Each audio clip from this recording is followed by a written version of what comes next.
trop mal au vain. Touche à les yeux de ta main, nul n'est comme toi, comme toi. Dans nos ténèbres tu brilles, tu nous redonnes la vie, nul n'est comme toi, comme toi. Dieu admirable, inébranlable, ton nom surpasse toute puissance. Dieu de miracles, incomparable, oh Dieu, oh Dieu.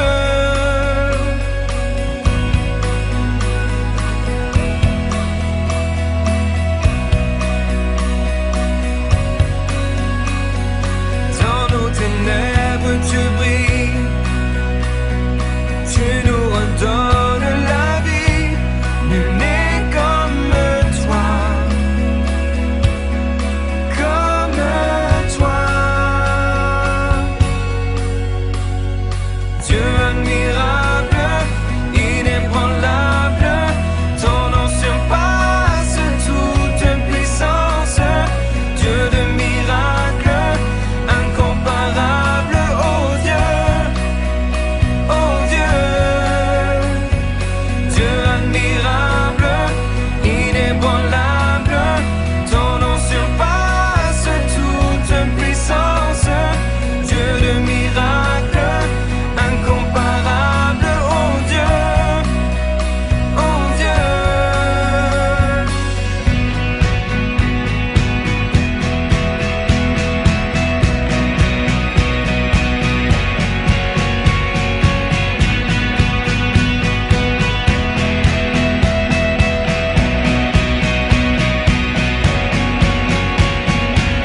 Si notre Dieu est pour nous, qui pourra nous arrêter? Et si Dieu est avec nous, qui sera contre nous? Si notre Dieu est pour nous, qui pourra nous arrêter? Et si Dieu est avec nous, qui sera contre nous?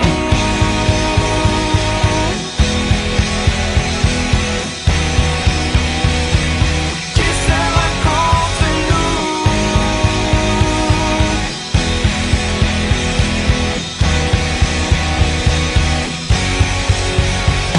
Dieu admirable, inébranlable, ton nom surpasse toute puissance.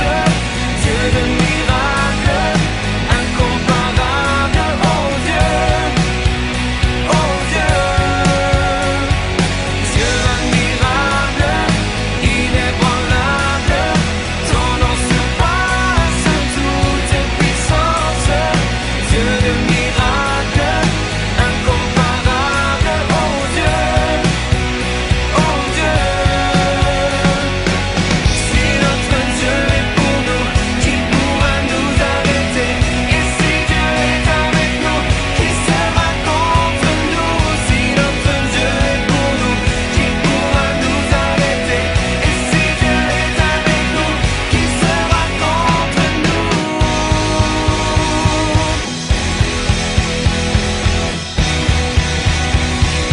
Qui sera contre nous?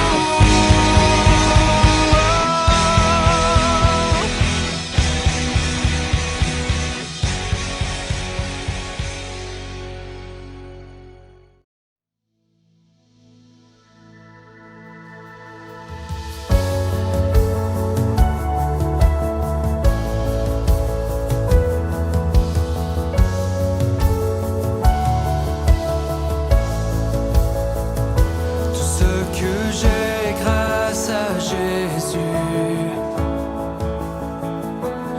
Oui, ses promesses sont pour moi, car il a payé ma rançon.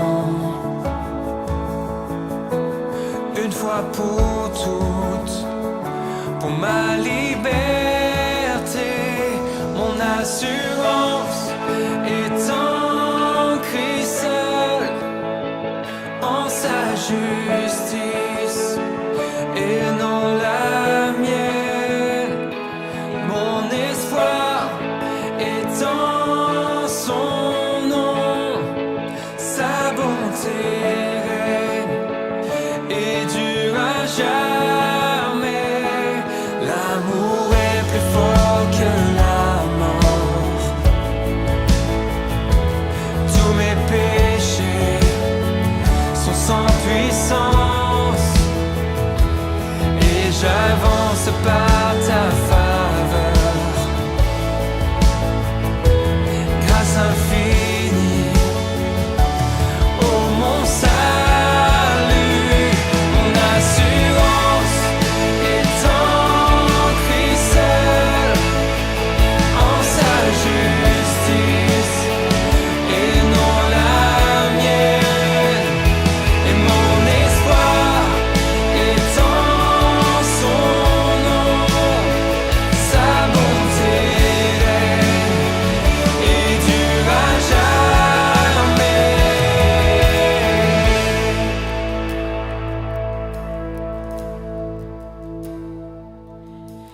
Rien ne peut sauver mon âme, rien que le sang de Jésus. Pour elle, je ne réclame rien que le sang de Jésus. Rien ne peut sauver mon âme, rien que le sang de Jésus. Pour elle, je ne réclame rien que le sang de Jésus. Rien que le sang de Jésus.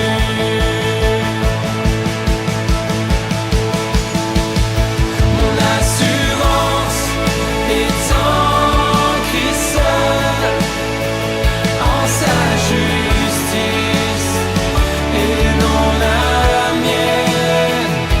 Et mon espoir est en son nom, sa bonté règne et dure à jamais.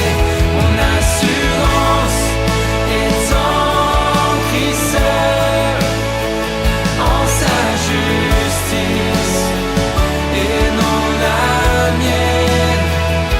Et mon espoir est en son nom, sa bonté règne et dure à jamais. Rien ne peut sauver mon âme, rien que le sang de Jésus. Pour elle, je ne réclame rien que le sang de Jésus. Précieux sang de l'agneau qui me donne un cœur nouveau. Rien d'autre je ne veux plus, rien que le sang de Jésus.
Bon matin tout le monde.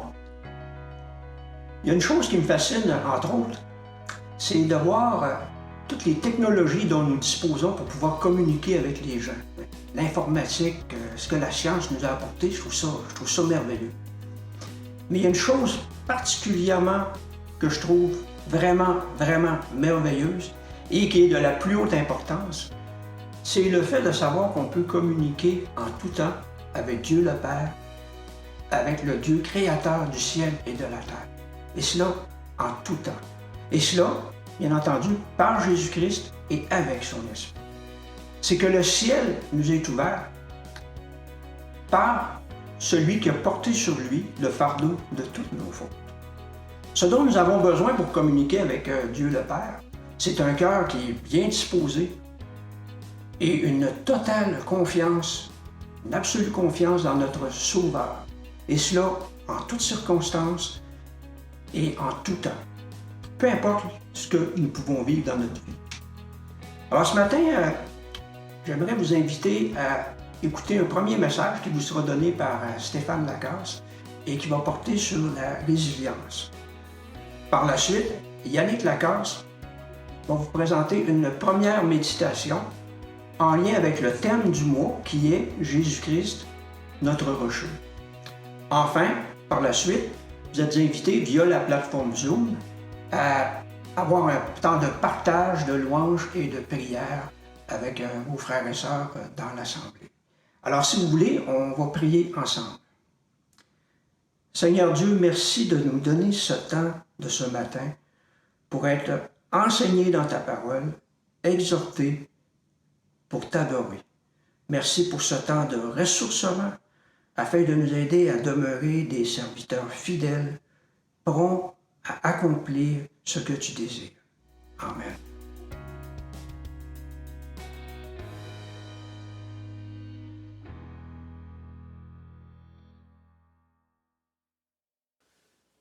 Bon dimanche matin à tous. J'espère que vous avez eu un beau samedi, le temps de faire des petits projets, vous reposer. Reposer, vous avez dû avoir le temps. Oui, ça fait quand même quelques semaines qu'on manque pas de temps pour se reposer. Ce matin, je vais vous amener sur un sujet qui est bien à la mode depuis un certain temps. On en entend parler dans les réseaux sociaux, les nouvelles en ont parlé un peu. Il y a un paquet de philosophes et de grands penseurs de nos jours qui passent bien du temps là-dessus. Et le sujet que j'aimerais vous parler, c'est la résilience. C'est quoi ça, la résilience? Qu'est-ce que ça veut dire? Ça mange quoi en hiver? La Bible en pense quoi? Est-ce que c'est un thème qui est abordé dans les Écritures? Et j'aimerais vous suggérer que oui. La résilience n'est jamais mentionnée comme telle dans les Écritures, mais le concept de la résilience, avec quelques modifications versus une définition de notre dictionnaire, le thème est là. Premièrement, je voudrais vous lire une définition d'un dictionnaire de ce que c'est la résilience. Alors, définition va comme suit. Capacité d'un individu à supporter psychiquement les épreuves de la vie. Capacité qui lui permet de rebondir, de prendre un nouveau départ après un traumatisme. Donc, la résilience, c'est la capacité de quelqu'un à endurer les épreuves et à rebondir, à reprendre le dessus. J'aimerais vous suggérer que ça ressemble étrangement à ce qu'on va voir dans le passage aujourd'hui, qui est principalement dans Hébreux au chapitre 11. On ne lira pas tout le chapitre, bien que ça me tenterait, mais on n'aurait pas le temps. On va se concentrer sur certains des héros de la foi qui y sont mentionnés, puis quelques vérités qu'on voit qui reviennent. Mais avant, j'aimerais vous inviter à tourner dans Jacques au chapitre 1, qui va peut-être nous servir de prémisse à essayer de comprendre la foi. Parce que je vais vous amener 3 points au sujet de la résilience qui touchent à la foi. Et la prémisse est dans Jacques au chapitre 1, à partir du verset 2 jusqu'à verset 4, qui va comme suit. Mes frères, regardez comme un sujet de joie complète les diverses épreuves auxquelles vous pouvez être exposés, sachant que l'épreuve de votre foi produit la patience. Mais il faut que la patience accomplisse parfaitement son œuvre, afin que vous soyez parfaits et accomplis sans faillir en rien. Alors, regardez les épreuves comme un sujet de joie complète. Parce qu'il y a un but. Vous voyez l'image que j'ai choisie pour faire le fond d'écran de ma présentation, qui est un phare qui est battu par les vagues. Et j'en ai vu, moi, des forts sur le bord de la mer qui se font battre par les vagues. Et certains avaient été bâtis en bois. Le bois a été battu par les vagues, il n'a pas résisté. On est obligé de les remplacer, de monter les fondations plus haut sur le rocher sur lequel il était. Parce qu'on tient à ce que le fort reste debout, malgré les tempêtes. En fait, on a surtout besoin du fort dans les tempêtes. Parce que quand la vague, la mer se déchaîne, le fort, il y a une petite lampe autour, au pignon en haut, qui est là pour guider les navires qui sont au loin, pour être un témoin qu'il y a un îlot, qu'il ne faut pas venir là pour les navires. C'est éviter le fort. Les navires, quand ils voient un fort, ils savent qu'il ne faut pas qu'ils aillent là, parce que c'est là qu'il y a le danger. Donc, le fort est construit pour résister aux tempêtes. Et la résilience, c'est la capacité à résister aux tempêtes de la vie et à continuer à faire ce pourquoi on est là. Et la Bible traite de ce sujet-là. Je vous inviterai à tourner sans plus attendre. Restez dans l'ordre de secondes. Mais il faut que la patience accomplisse parfaitement son œuvre afin que vous soyez parfait et accomplisse sans faillir en rien. Donc, ça prend la foi. La foi doit être mise à l'épreuve pour produire de la patience. Et la patience doit faire son œuvre. Donc, il y a un concept de durée.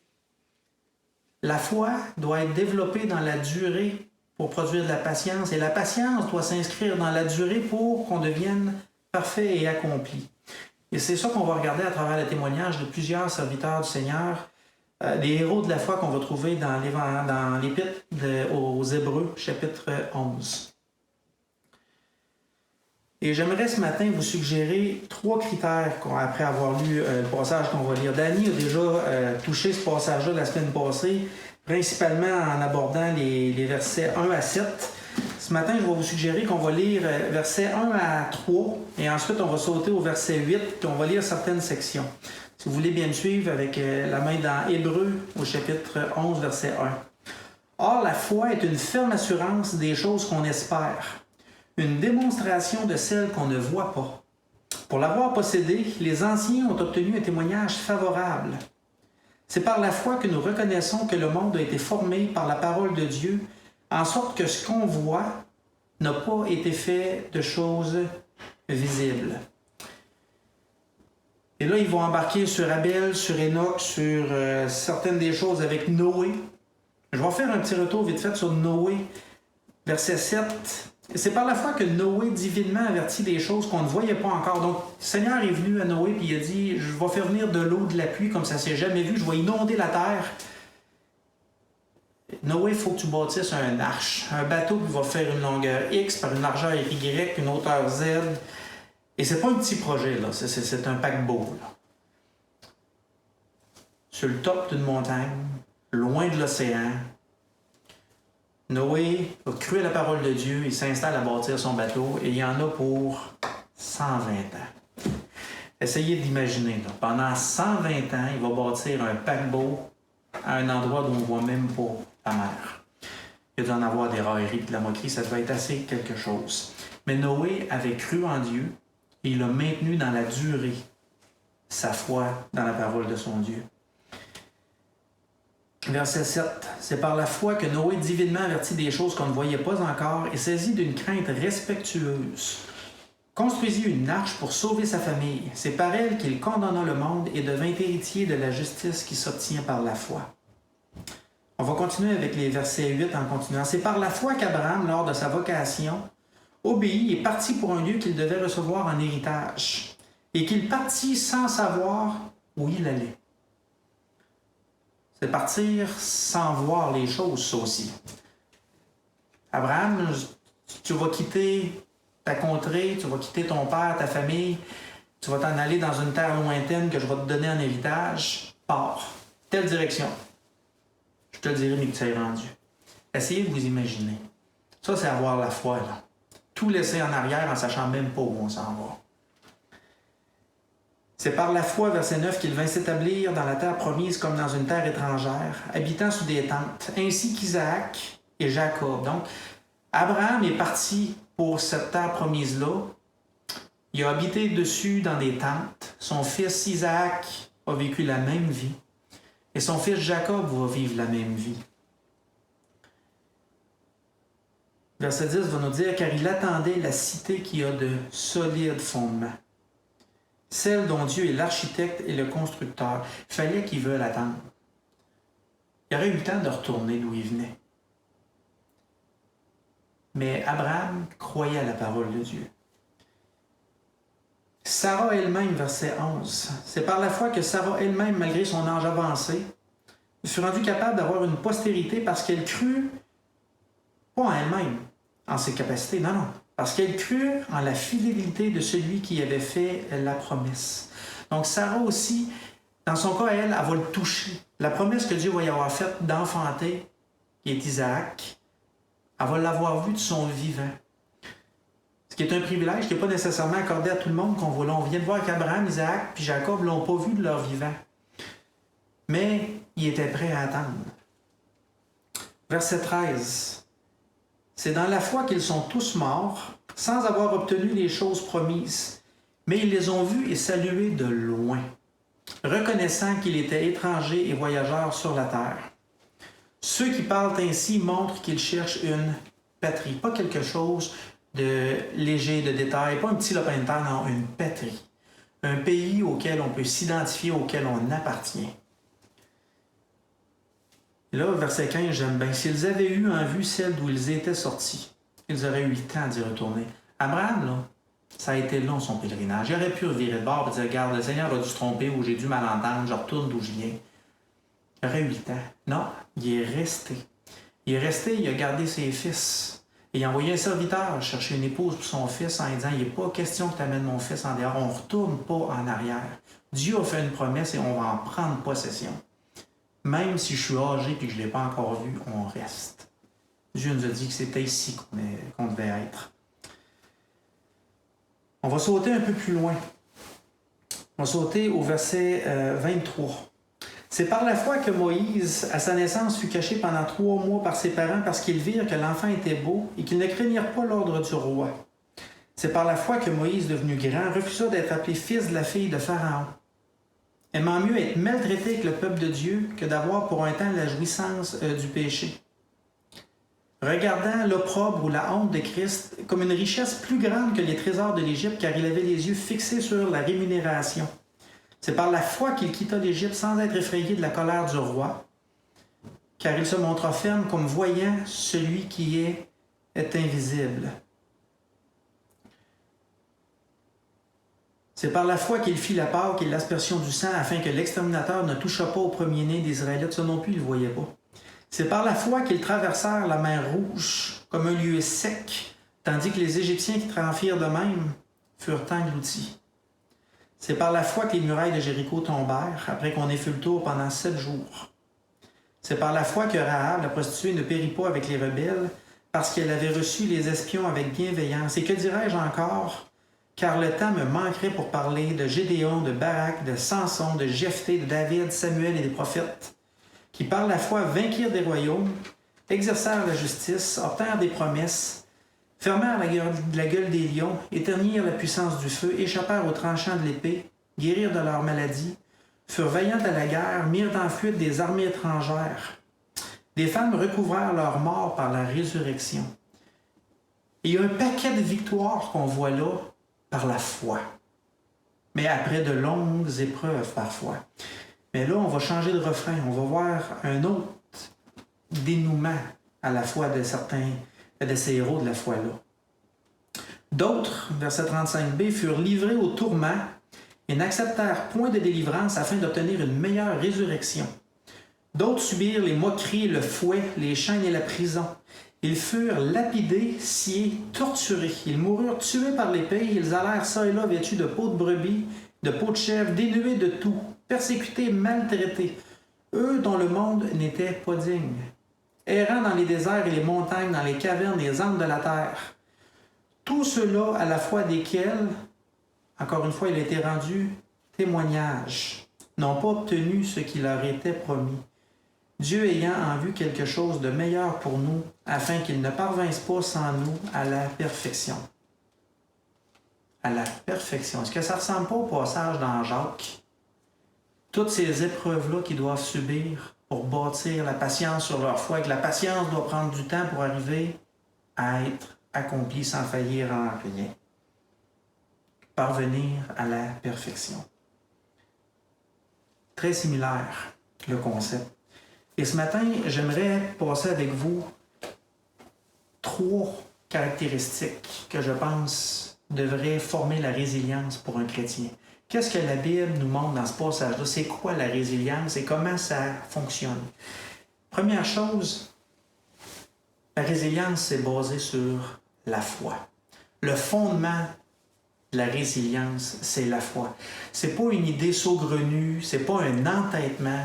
On ne suit pas Dieu par entêtement. On suit Dieu par la foi parce qu'on reconnaît qu'il est là, qu'il a fait des promesses et qu'il va les accomplir. Si on retourne au début du chapitre 11, « Or la foi est une ferme assurance des choses qu'on espère, une démonstration de celles qu'on ne voit pas. » Pour l'avoir possédé, les anciens ont obtenu un témoignage favorable. Donc Dieu honore.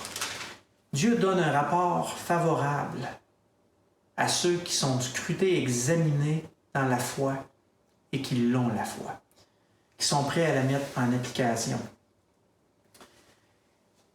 Et là, je me suis pris quelques notes sur ce sujet-là.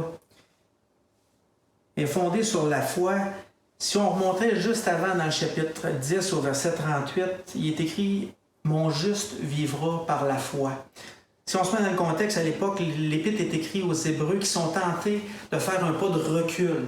Parce qu'ils sont dans une grosse persécution, ça va pas bien, c'est plus populaire d'être un chrétien. L'Empire romain cherche à les faire mourir, les autres Juifs cherchent à les faire mourir. Et là, ils ont envie de reculer. Et ils vont recevoir cette lettre-là qui va leur expliquer toute la loi. Vous voulez vraiment retourner à la loi? Il dit, avec tout ce qui venait avec? Non, non, non. Dieu dit, mon juste vivra par la foi. La loi a été accomplie en Jésus-Christ. C'est fini, cela. C'est la foi maintenant. Et comme le phare que vous voyez dans l'image, pour tenir face aux vagues, a besoin d'une fondation sur un roc solide. Vous savez, on ne bâtit pas un de ces bâtiments-là sur un petit caillou ou sur une plage de sable. Il se ferait emporter dans le temps de le dire. La première marée passerait, elle déstabiliserait les fondations, puis tout s'écroulerait. Non, on bâtit les phares sur des rochers. Sur des gros rochers capables de résister aux vagues, capables de démolir des coques de navires. C'est là-dessus qu'on bâtit, parce qu'on sait que la roche en dessous du phare, elle tiendra dans la tempête. Elle ne s'écroulera pas. Et le phare, donc, s'il est bien fondé là-dessus, a une chance de tenir si on le construit bien. Donc, le fondement, c'est la foi. Ça prend une ferme assurance. La foi, c'est une ferme assurance. C'est pas, ouais, l'histoire est intéressante. Non, non, non, c'est une ferme assurance. On parle de résilience. Êtes-vous résilient? Est-ce que votre foi est ferme? Y croyez-vous dur comme fer à la parole de Dieu? Et si c'est le cas, Dieu va vous donner un témoignage favorable, comme il l'a fait pour ceux de l'époque et des anciens temps. Donc, premier principe, la résilience est fondée sur la foi. Il n'y en a pas d'autre fondement. La foi dans le Seigneur Jésus-Christ, dans son sacrifice à la croix, dans l'amour de Dieu pour chacun de nous, dans toutes les promesses qui viennent avec ça. Un deuxième point, la résilience, il faut que ce soit mis à l'épreuve d'une vie. La résilience, on peut se dire résilient. Mais si on veut démontrer la résilience, il n'y a pas 40 solutions. Ça va en prendre des tempêtes. Vous savez, quand on bâtit le phare, les ingénieurs font le plan, ils ont fait le phare pour éclairer les navires, ils le bâtissent, puis tout le kit. Le vrai test, là, c'est pas quand on passe le coup de pinceau.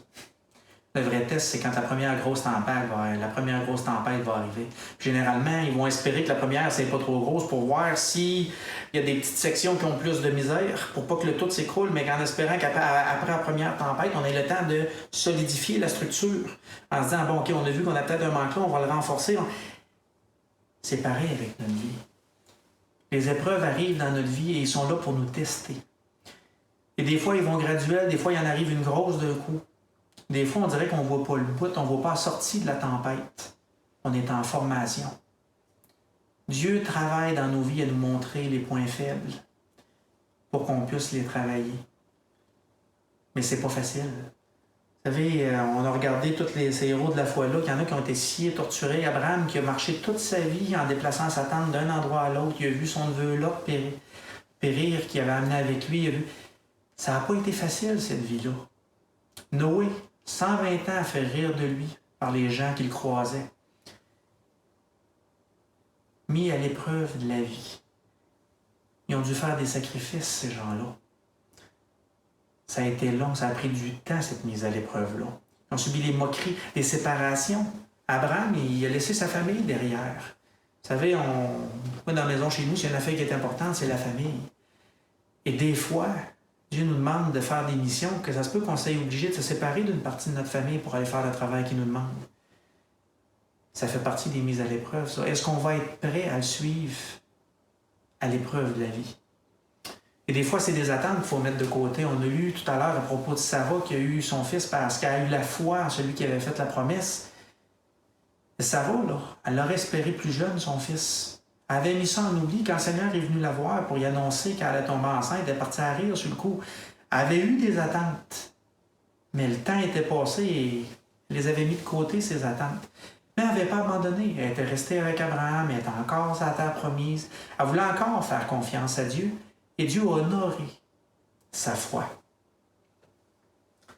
Un troisième point, le temps file, que je voudrais faire avec vous ce matin.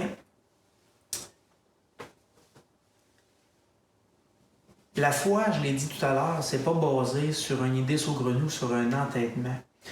La foi et la résilience sont basées sur une espérance au-delà. Chapitre 11, verset 1 va nous dire « Or, la foi est une ferme assurance des choses qu'on espère, une démonstration de celles qu'on ne voit pas. » La foi solide, la bonne fondation va produire le genre de foi et le genre de résilience qui voit au-delà de l'horizon. Tous ces héros de la foi-là, ils ne voyaient pas en avant d'eux autres, jour par jour, ce qui allait se passer. Abraham ne l'a jamais vu. Il a vu de loin la terre promise. Dieu lui a montré. Il l'a contemplé, mais il n'a pas pu y établir ses quartiers d'une façon permanente, bâtir sa ville. Non, il a continué à tourner en rond, à errer dans les déserts, dans les environs. Ça a été pareil pour ces deux garçons. Moïse, pendant 120 ans, il a fallu qu'il fasse confiance qu'un jour la tempête arriverait. Et il a continué pendant 120 ans. Il regardait au-delà de ce qu'il pouvait voir. Il regardait au-delà à la fidélité de Dieu. Il faisait confiance. Dieu est fidèle. Il regardait aux récompenses, ces gens-là. On lit d'Abraham qui cherchait une cité construite par Dieu, une cité permanente. C'était pas grave de rester d'une tente pendant sa vie. Il espérait mieux dans l'autre vie. Ils ont passé par-dessus des obstacles, par-dessus des risques. Ils ont passé par-dessus, pour certains, leur vie. Ils ont regardé à l'éternité. Vous savez, on a lu tantôt, si on revient, chapitre 11, vers la fin. D'autres furent livrés au tourment et n'acceptèrent point de délivrance afin d'obtenir une meilleure résurrection.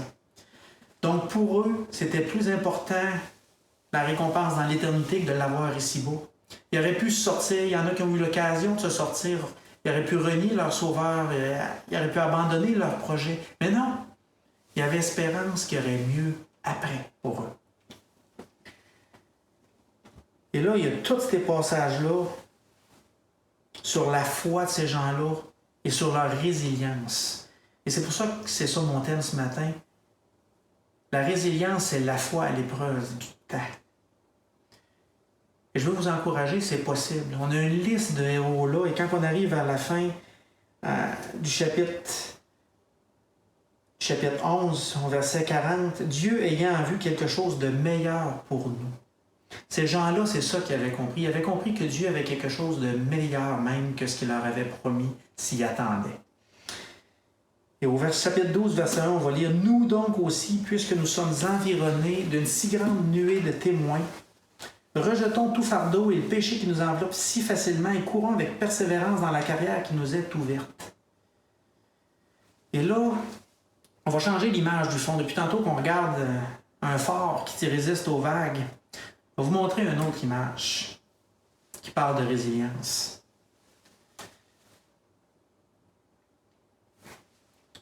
Le Seigneur sur la croix. Et on va lire le passage qui suit ensemble à partir du verset 2, chapitre 12. Ayant les regards sur Jésus, le chef et le consommateur de la foi, qui, en vue de la joie qui lui était réservée, a souffert la croix, méprisé l'ignominie ou la honte de la croix, et s'est assis à la droite du trône de Dieu. Considérez en effet celui qui a supporté une telle opposition de la part des pécheurs, afin que vous ne vous lassiez point l'âme découragée. Mes amis, ce matin, ce que j'aimerais qu'on pense quand on voit l'image de la résilience, j'espère que l'image qui va vous rester gravée, ça ne sera pas juste celle du phare. C'est une belle image de la résilience, de résister dans toutes les tempêtes, mais l'image qui les scelle toutes, la dernière qui vient mettre le sceau, si on veut, là-dessus, la plus belle, le crémage sur le gâteau, c'est l'image de Jésus qui monte sur la croix. Pas parce que ça y tente, la croix, mais parce qu'il regarde après. Il regarde à la récompense. Et sa récompense à lui, c'est de pouvoir nous sauver. C'est de pouvoir passer l'éternité avec nous autres dans son ciel. Alors il regarde ça et dit, bon Dieu, je suis en train de rester dans le ciel et regarder l'humanité périr. Ou je peux me donner vraiment de la misère, descendre sur la terre, passer 33 ans à endurer la souffrance et la misère qui se vit là, à une époque beaucoup moins confortable que la nôtre. Pour finir ces 33 ans-là, on va me faire crucifier, cracher au visage, on va me battre, je vais mourir de la mort la plus atroce avec toutes les souffrances qui viennent avec, séparé de mon Père. Puis en échange, je vais avoir Stéphane avec moi. Je vais avoir Danny avec moi. Mettez votre nom. Le Seigneur Jésus-Christ a regardé ça comme étant une récompense plus grande que le prix à payer. Et il a choisi qu'il allait le payer. La résilience, il l'a démontré jusqu'au bout. Et moi, ce qui m'encourage là-dedans, c'est qu'à cette heure qu'il a payé le prix, pensez-vous vraiment qu'il va accepter que quelqu'un y enlève sa récompense? Moi, j'ai aucune inquiétude dans la fidélité de Dieu. Il a écrit le plan, il l'a mis à exécution, puis il a payé le prix jusqu'au bout. Dieu va revenir nous chercher. Et si des fois il nous demande de patienter, si des fois la vie n'est pas facile, que ça soit la situation qu'on vit en ce moment avec ce virus-là, que ça soit sur vos finances, que ça soit des situations avec la famille, Dieu est au courant. On n'est pas les premiers. Les chrétiens et les héros de la foi qu'on regardait tout à l'heure, ils ont passé par des épreuves. Ils ont été victorieux, puis on leur en rend témoignage aujourd'hui parce qu'ils ont été résilients. Ils ont tenu fort dans l'orage, en sachant qu'il y avait mieux. Et je voudrais finir là-dessus. Le verset 40 d'Hébreux chapitre 11. Dieu ayant en vue quelque chose de meilleur pour nous. Mes amis, la résilience, c'est un thème de l'Écriture. Il n'est pas nommé, mais il est là. Mais la résilience, c'est pas juste d'écouter d'une façon obstinée, d'une façon bornée, sans aucune logique. La résilience, c'est d'endurer l'épreuve parce qu'on a la foi que Dieu a mieux pour nous un jour. On va prier là-dessus avant de vous souhaiter une bonne semaine. Seigneur, on te remercie de ton réconfort, Seigneur, du fait qu'on n'est pas tout seul dans l'épreuve.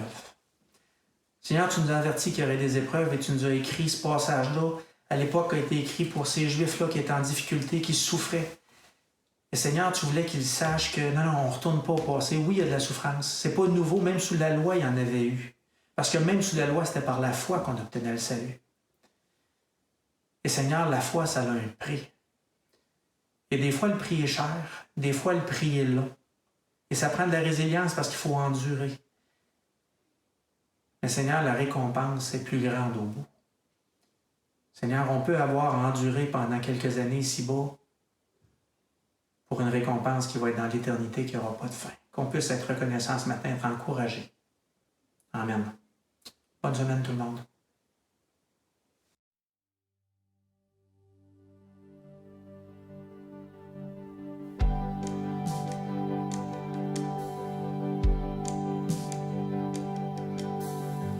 Ce lieu que mon cœur chérit et l'espoir de mon âme, l'emblème de mon salut,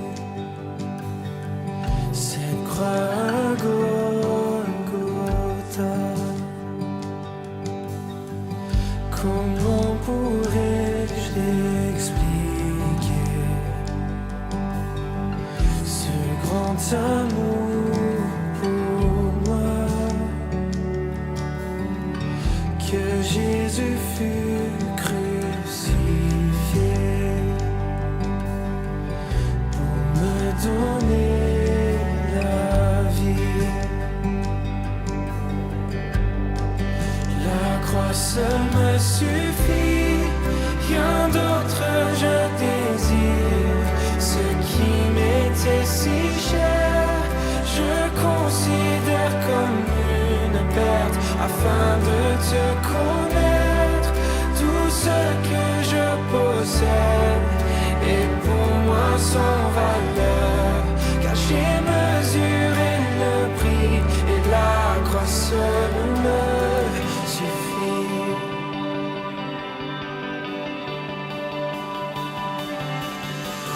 Ma confiance n'est pas dans l'or, ni les richesses du monde. Ma confiance est en Jésus, et en aucun autre nom. La croix seule me suffit, rien d'autre je désire. Ce qui m'était si cher, je considère comme une perte, afin de te connaître. Tout ce que je possède est pour moi sans valeur, car j'ai mesuré le prix et la croix seule me suffit. Et la croix seule me suffit.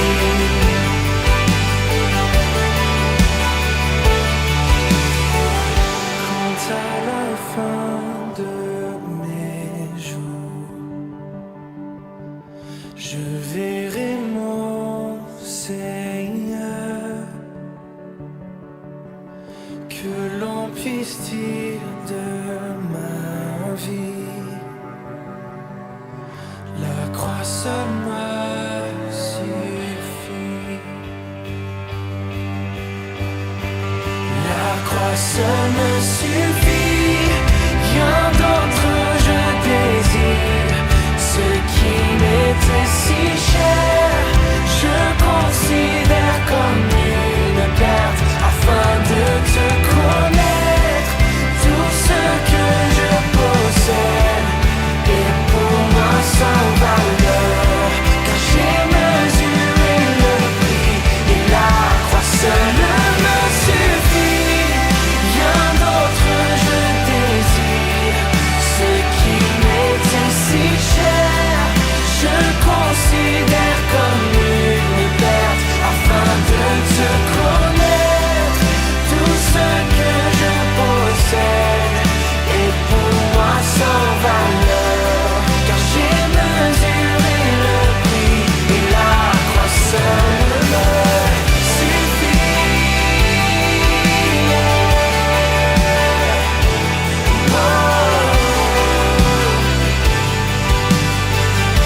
Et la croix seule me suffit.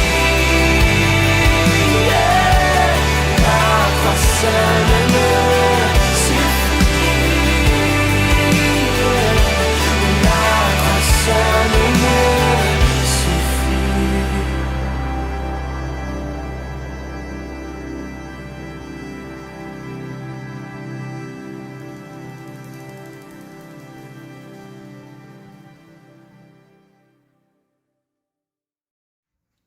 Bonjour à tous. Le sujet pour l'adoration ce matin, ça va être Christ, mon rocher. Alors je vous invite à tourner avec moi dans 2 Samuel 22 au verset 2. L'Éternel est mon rocher, ma forteresse, mon libérateur. Dieu est mon rocher où je trouve un abri, mon bouclier et la force qui me sauve, ma haute retraite et mon refuge. Ô mon sauveur, tu me garantis de la violence. J'aimerais ça qu'on regarde ensemble la définition même de rocher. C'est notre rocher. Je suis allé voir la définition du petit Larouche. Vous allez trouver ça intéressant aussi. C'est une grosse masse de pierre, dure, escarpée. Jusqu'à là, on s'entend, on y allait. Qui paraît enracinée dans le terrain qu'on ne peut remuer. Une masse qu'on ne peut remuer. L'Éternel, il ne change pas. L'Éternel, il est durable. L'Éternel, il est solide. J'ai vraiment aimé qu'on ne peut remuer. Qui oserait, qui pourrait remuer l'Éternel? Le monde est remué présentement de tous côtés, mais pas notre Dieu. Dieu est assis sur son trône en roi et il ne peut être remué. Quand on s'approche d'un rocher, plus on s'approche, plus on voit sa grandeur. Plus on voit sa grandeur, plus on voit sa protection. Si on se met à l'abri d'un rocher, on est à l'abri de la pluie. Si on se met en dessous, on est en protection sur toutes les choses qui pourraient nous tomber dessus. Si on se met par-dessus un rocher, habituellement, on va être en protection de ce qui se trouve en bas. Que ce soit l'eau, que ce soit beaucoup de choses, on est en protection. Un rocher, c'est un ancre. C'est quelque chose qui est solide, qu'on peut se fier, qu'on peut s'attacher. On a vu dans les messages de quelques semaines de Guy, la Maison Blanche au Saguenay. Un beau souvenir d'une maison ancrée sur le roc. On voit souvent l'ancrage des bâtiments, l'ancrage des structures même, qu'on va aller s'accrocher sur le rocher directement pour être hors de tout danger.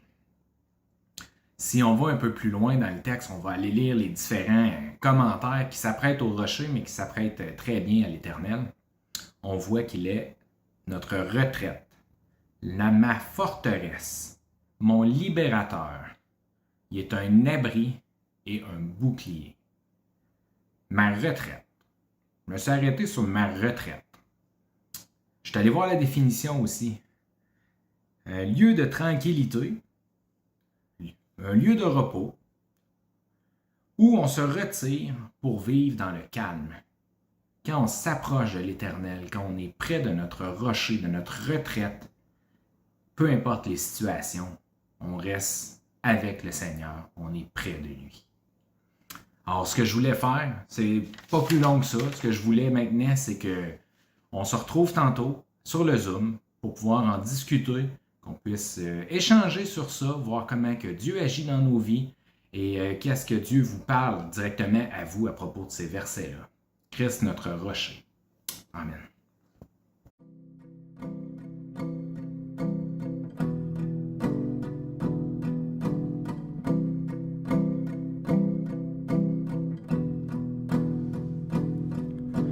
Qui a mesuré les océans, qui a compté les jours de demain, rois et nations tremblent à sa voix, la création l'exalte avec joie.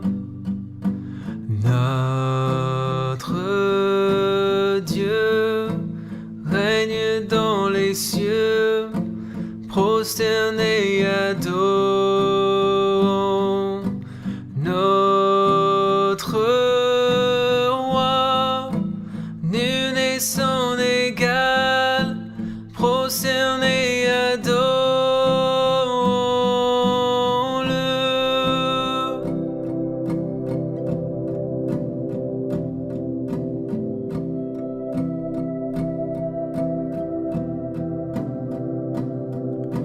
Qui sont de l'esprit de l'Éternel, qui sait l'éclairer de ses conseils, qui peut s'opposer au Tout-Puissant et cerner l'étendue de ses plans.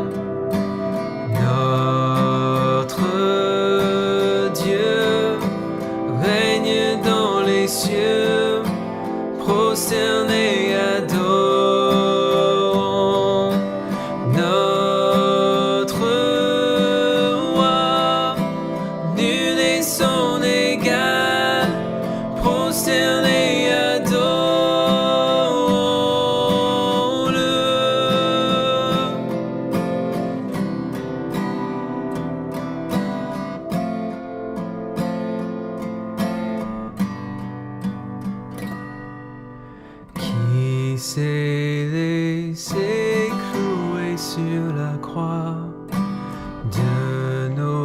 péché portant tout le poids.